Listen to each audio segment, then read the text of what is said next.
Welcome back to the Deep Dive. Today we're taking a deep dive into the Toronto real estate market. We're looking at 20 recent news articles curated by, get this, Toronto realtor Manoj Atri himself. He put these together for his newsletter. So whether you're thinking of buying, selling, renting, or just want to know what's going on, this one's for you. It's like getting insider info straight from the source, right? Manoj has definitely tapped into what matters most to people. Exactly. Yeah, And keeping up with all the real estate news can be a bit overwhelming. absolutely. That's why we're here, to break it all down, make sense of it, so you don't have to sift through everything yourself. Let's jump right in then. We'll start with the big picture. CREA, the Canadian Real Estate Association, released their reports. And get this, home sales in Canada jumped almost 8% in October. Wow, that's the highest since April of last year. I know, right? Big jump. So what's driving this sudden rebound? Well, remember how things were slow for a while? Seems like there's a lot of pent-up demand. People were waiting. Now they're ready to buy. Plus, the Bank of Canada cut interest rates. And that's got to be encouraging for buyers who were on the fence before. Makes sense. Speaking of rates, BNN Bloomberg reported that BMO was predicting another rate cut in December. Think this could be the start of a major market turnaround. It's possible. Lower interest rates make it easier to get a mortgage, so we might see even more buyers jump in. But, and this is important, predicting the future is tricky business, especially with real estate. Yeah, no kidding. Every time I think I've got a handle on things, the market throws a curveball. So what should people focus on instead of just relying on predictions? Pay attention to what the Bank of Canada says and understand what their announcements mean for interest rates. Those announcements can be clues about where things might be headed. Good point. Now, even with the good news about sales, CREA data shows benchmark prices dipped a bit in October. Is this a sign the market's finally stabilizing after those price drops we've been seeing? Could be. Prices aren't dropping like crazy even with sales going up. That hints that things might be leveling off. Good news if you're worried about a crash. Seems like those fears might be overblown. That'll be a relief for a lot of people. But here's where things get interesting. HGTV pointed out something I hadn't even thought about. Fixed mortgage rates haven't dropped as much as the Bank of Canada's policy rate. Why is that? It seems counterintuitive. It all comes down to the bond market. It might sound a bit technical, but it's key for anyone thinking about a fixed-rate mortgage. Think of it this way. The bond market is where fixed-rate mortgages are priced. And those bond yields, they haven't reacted as strongly as some expected to the Bank of Canada's cuts. So even though the Bank of Canada is lowering rates, fixed mortgage rates aren't necessarily following suit. Exactly, like a tug of war. So what does this mean for our listeners? Well, if you're thinking of locking in a fixed-rate mortgage, don't just assume rates will keep dropping. Shop around, compare offers, maybe even talk to a mortgage pro. Make sure you're getting the best deal possible. Solid advice. Now let's zoom in on Toronto. Renters, listen up. Zumber's National Rent Report has good news. Rent prices in Toronto have dropped for the third month in a row. Median one-bedroom rents at $2,400 and two bedrooms at $3,100. Finally, some relief. We're seeing a more balanced rental market these days. More apartments are being built, giving renters more choices, and some homeowners are accepting lower rents just to secure tenants. So if you're looking to rent in Toronto, now might be the time. Explore your options, maybe snag a deal. What's causing this shift in favor of renters? Seems like yesterday we were hearing about bidding wars for rental units. It's a few things. More rental units, that's big. More apartments, landlords can't be as picky. Plus, the whole real estate market is softer. Homeowners who can't sell might rent out their properties, adding to the supply. It's all connected, isn't it? Now let's look at some neighborhoods. Hawaii data had some fascinating stuff. In certain Toronto neighborhoods, homes are selling crazy fast, even in a buyer's market. Yep. Some pockets are bucking the trend. Raymerville in Markham, homes are selling in 10 days on average. And there are similar trends in other Toronto neighborhoods, with homes averaging just 11 days on the market. Wow, that's fast. What's driving that? Just location, location, location? Location is key, especially neighborhoods with good schools and transit. But smart pricing is also a factor. Some sellers are pricing competitively to attract buyers and get quick offers. So it's not just about waiting for the market to swing in your favor. It's about being savvy, understanding your neighborhood. On the flip side, Wahi's data also showed some areas with slower sales. Parts of Burlington, homes are sitting for almost 2 months. That's where buyers might have more leverage. If you're not in a rush and want room to negotiate, those slower markets could be worth a look. Might find a great deal. Good to know. Okay, before we talk about challenges homeowners are facing, a quick story from Sault Ste. Marie. I know not exactly Toronto, but stick with me. The Sault Ste. Marie News had an article about a renoviction king targeting tenants in rent-controlled buildings. Ah, yes. Important issue, even if it's not Toronto. Reminds us that even in rent-controlled places, tenants need to know their rights. Be careful about what landlords might try. Exactly. Always read your lease carefully. Know the laws and rules. Knowledge is power, especially when renting. Couldn't agree more. Good communication with your landlord is key too. If something seems off or you're worried about renovations, ask questions, get things clear. Now let's address the big one, mortgage renewals. The CMHC is warning that mortgage arrears in Toronto and Vancouver could rise next year. That's got to be causing some anxiety for homeowners. It's understandable. The cooling housing market plus general economic uncertainty puts a strain on finances. When money gets tight, mortgage payments sometimes take a hit. To make things tougher, the CMHC predicts over 1 million Canadians will be facing mortgage renewals in 2025. Many will likely be hit with much higher rates than they're paying now.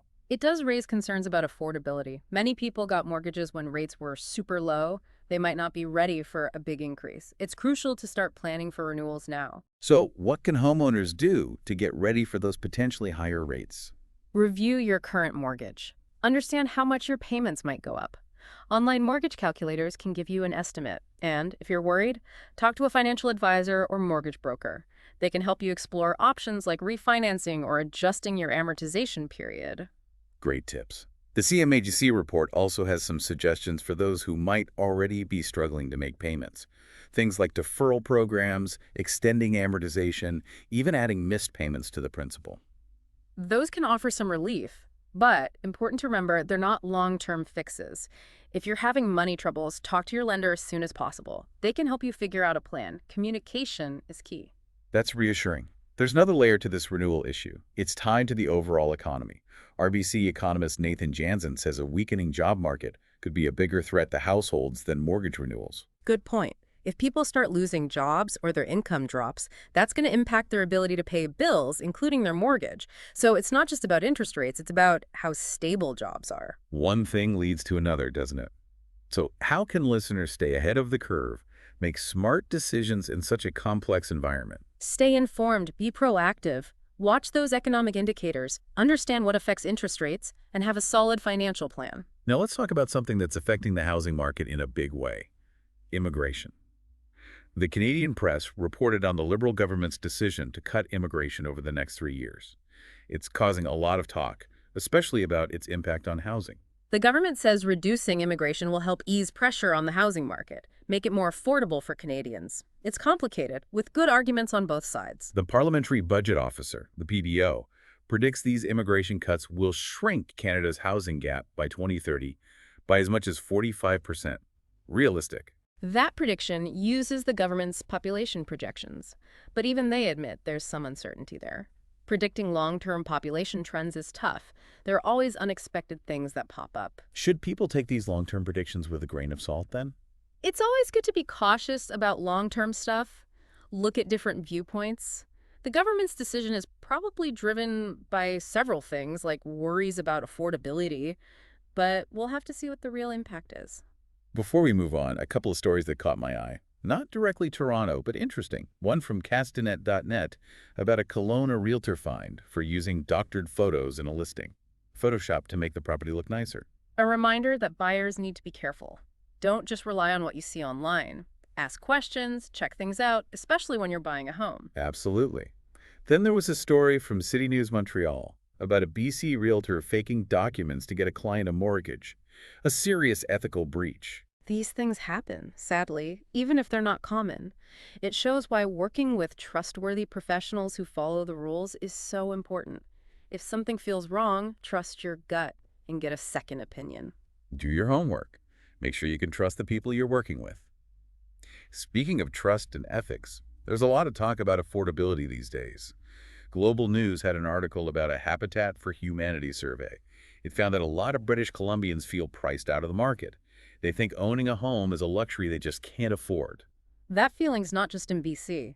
The affordability crisis is a big deal with wide-ranging effects. It affects people's choices, their ability to save, their overall well-being. It's more than just numbers and stats, right? It's about real people and their dreams. Exactly. We need to talk about affordability, explore solutions, and push for policies that make housing accessible for everyone. Well said. Let's head over to the Niagara region for a minute. The Niagara Independent reported the market there is heating up.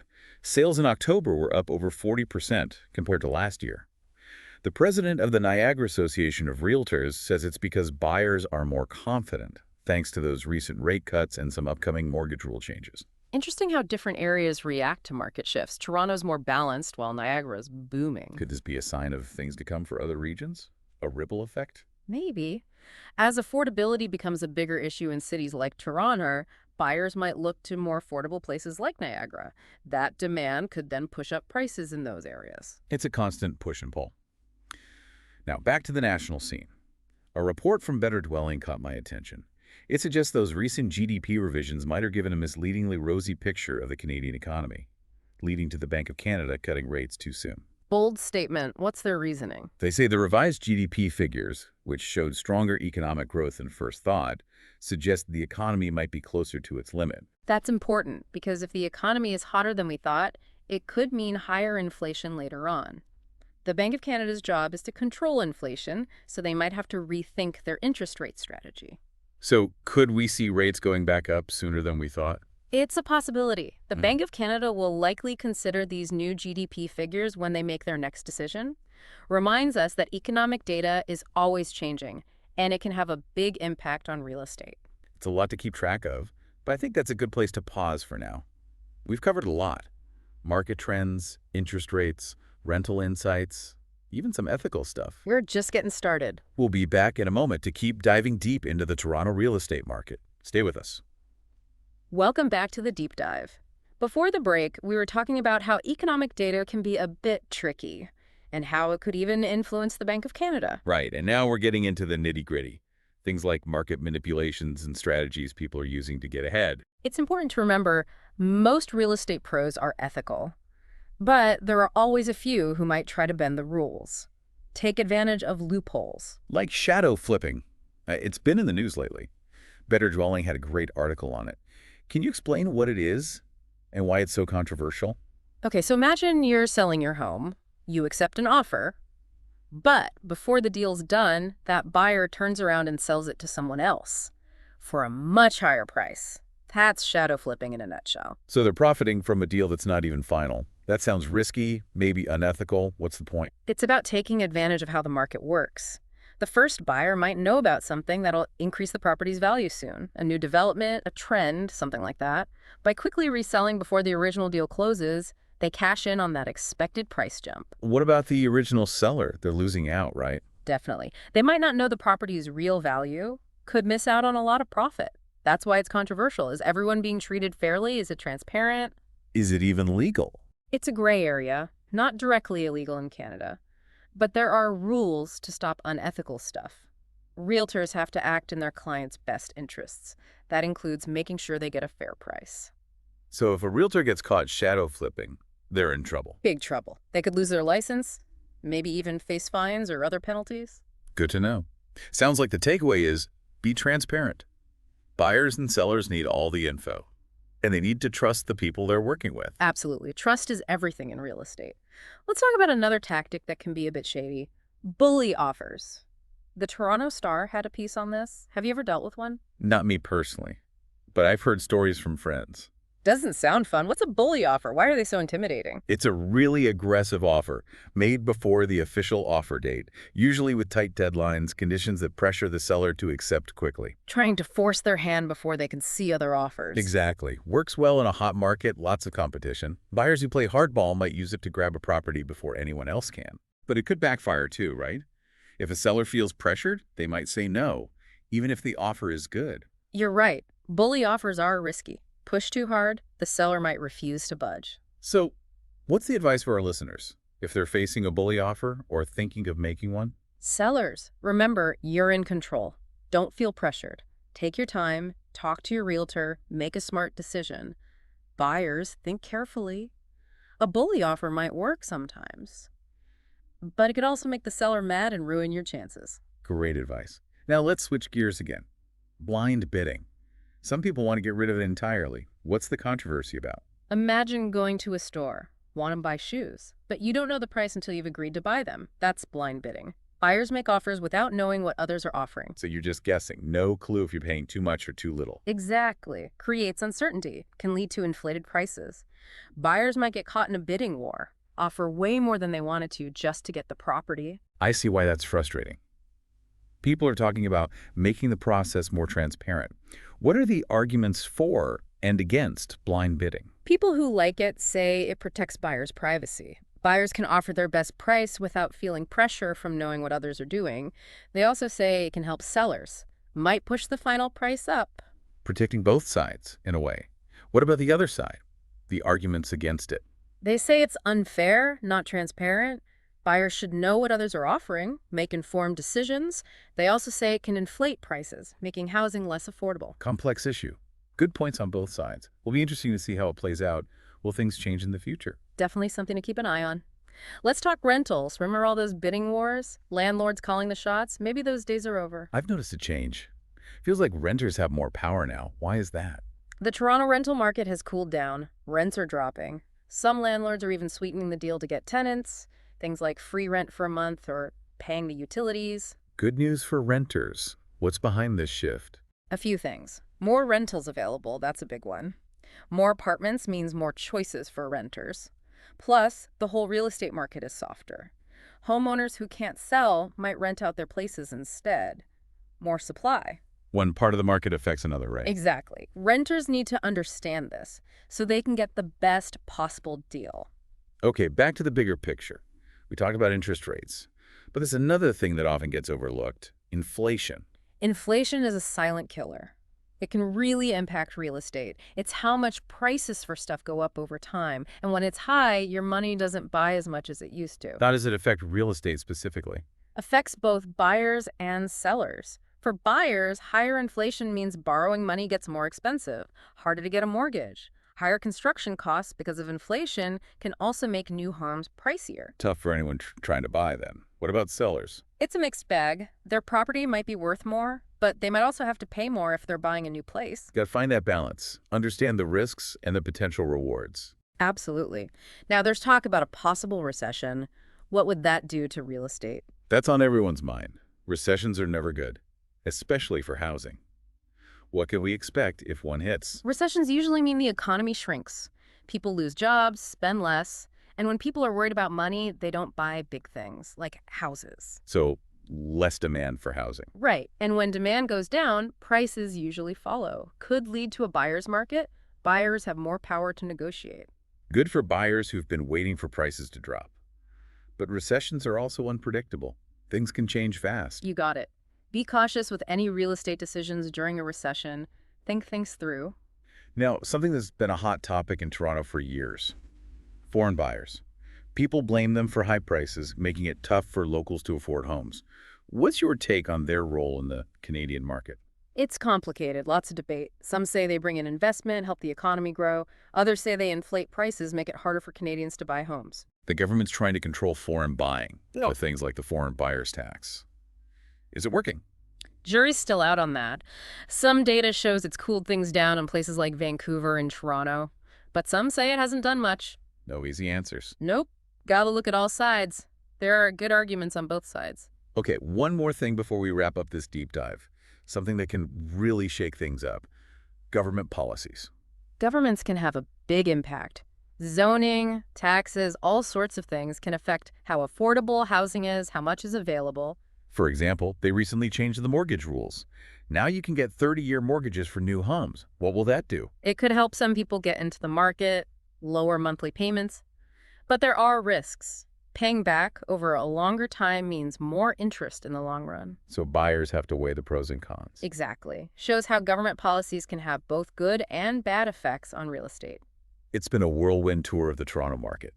We've talked about trends, the economy, sneaky tactics, and government policies. Covered a lot. But before we finish, there's one more crucial thing: the human side of real estate.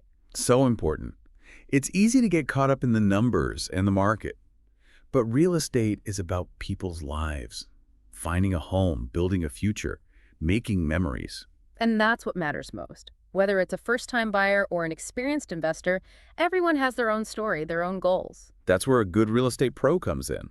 Someone who understands the market and their clients, helps them through the process. More than just closing deals, it's about relationships. Understanding that real estate is personal, it's an emotional investment. We'll be back in a moment to wrap things up. We'll leave you with something to think about. Stay with us. Welcome back to the Deep Dive. We've really explored the Toronto real estate market, haven't we? The trends, the ups and downs, what's driving it all, from those big sales jumps to rents going down. It's been a wild ride. But as we wrap up, I'm curious, what's sticking with you? What are you thinking about after all this? It's easy to get lost in all the data, the charts, the predictions, you know? But what always fascinates me is the human side of it all. It's not just about the buildings, the money, it's about people's lives, what they want, their dreams. That's so true. We've talked about the market going up and down, economic stuff, but real estate decisions, they're personal. Finding a place to call home, building a life, making memories. Exactly. And that's what I try to remember, always. Whether I'm working with someone buying their first place or a seasoned investor, every person has their own story, their own needs and goals. That's where having a good real estate agent can make all the difference. Someone who gets the market, but also really listens to their clients, understands what they want, helps them through the process. It's about building relationships, not just making a sale. Real estate, it's more than just a transaction, it's an emotional thing. Could have said it better myself. Before we go, I want to leave our listeners with something to think about. A question to ponder as they figure out their own real estate journey. Okay, here's one. Technology is changing real estate so fast. Virtual tours, online bidding, all that. So how do we make sure we don't lose that human touch, that personal connection that's so important? That's a great question. Something we all need to think about. How do we balance the convenience of technology with that human connection, that personal touch that's at the heart of real estate? It's a balancing act, that's for sure. And it's a conversation we need to keep having as an industry, as a society. How do we use technology to make things better, easier, more transparent, but not forget about the human side of things, the emotional part of what real estate is all about? This has been a fantastic deep dive. Thanks for joining us as we explored the Toronto real estate market. We hope you learned something, maybe even see things a little differently now. Knowledge is power, right? Stay informed, stay curious, and most importantly, remember the people and the stories. That's what makes real estate so much more than just a market. Until next time, happy house hunting.